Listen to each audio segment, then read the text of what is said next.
Assalamualaikum dan selamat pagi. Saya Muhammad Hakim bin Syamsul Azmi dari kelas 1D TE2 ingin melaungkan surah Al-Baqarah ayat 208. Okey, mari kita dengar. Bismillahirrahmanirrahim.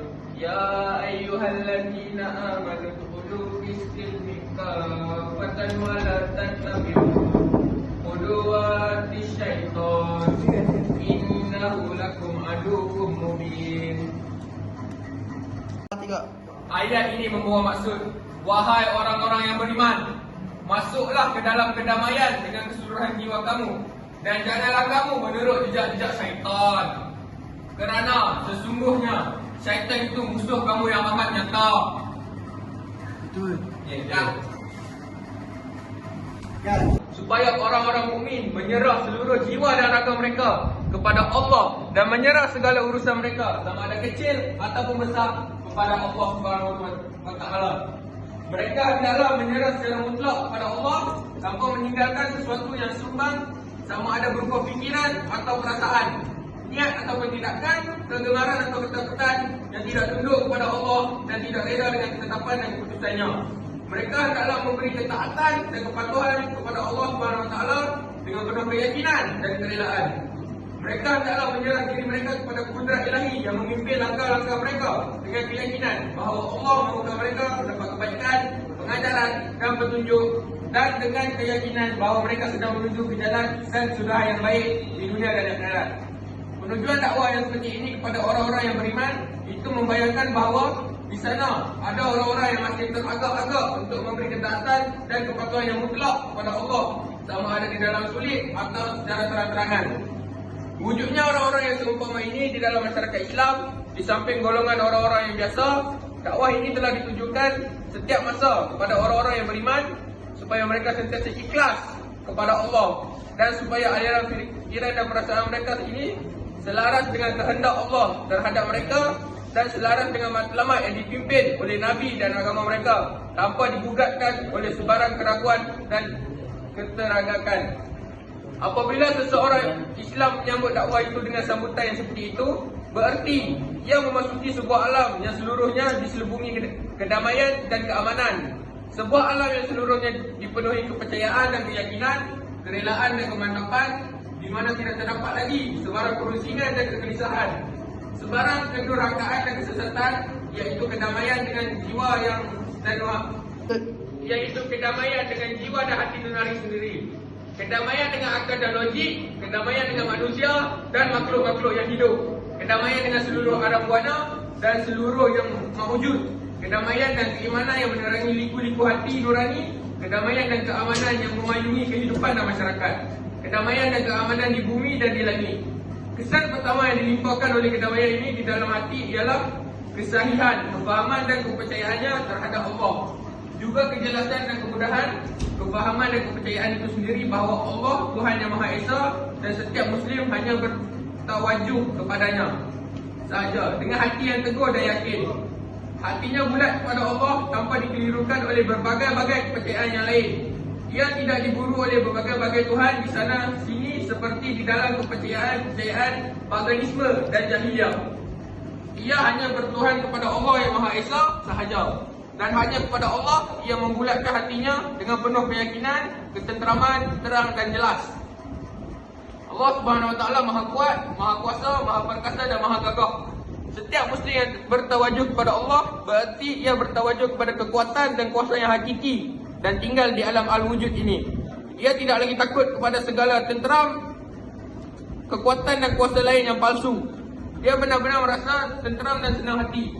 Ia tidak lagi takut kepada sesiapa dan kepada sesuatu apa, kerana ia menyembah Allah yang Maha Kuasa, Maha Perkasa dan Maha Gagah.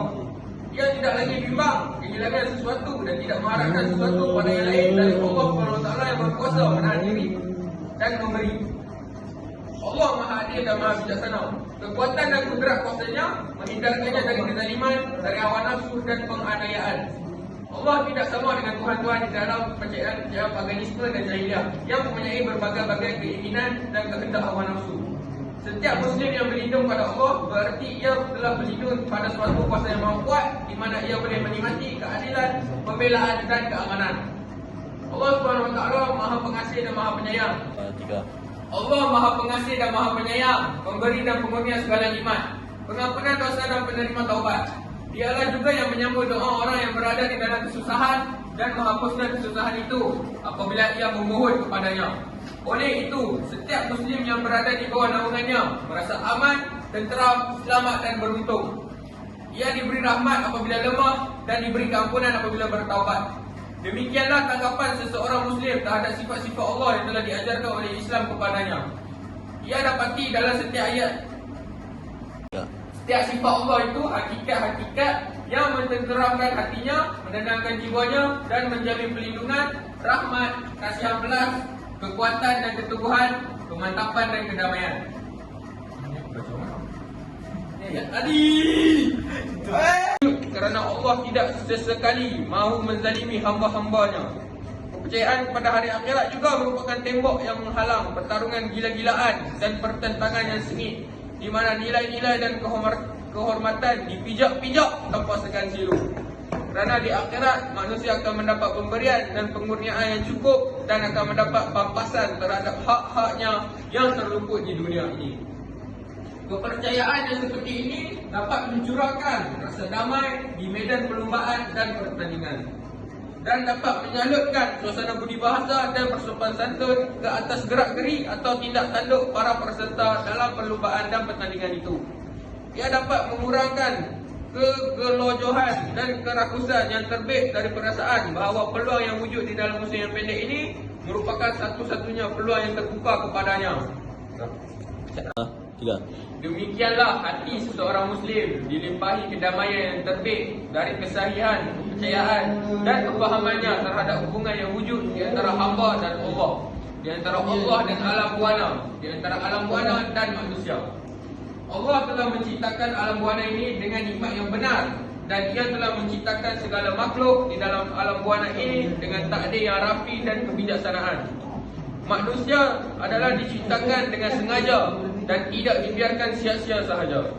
Segala suasana dan keadaan alam yang sesuai dengan kewujudannya telah disediakan untuknya. Segala kejadian yang ada di bumi ini telah diciptakan untuk faedah dan kepentingannya. Ia dipandang tinggi di sisi Allah SWT dan dialah khalifah Allah di bumi ini, dan Allah lah yang menolongnya dengan melaksanakan tugas khalifah ini. Alam buana di sekelilingi menjadi sahabat baiknya. Rohnya berpaut dengan roh alam buana apabila kedua-duanya bertawajuh kepada Allah. Ia diundang menyaksikan pameran ilahi yang diadakan di langit dan di bumi supaya ia menikmatinya dan bermesra dengannya dengan sepenuh mata dan hatinya. Ia disuruh supaya berhubung mesra dengan segala sesuatu dan segala yang hidup di alam buana yang besar ini, yang penuh dengan sahabat handal yang juga turut diundang untuk menyaksikan pameran itu, dan seluruh mereka turut membentuk pameran itu.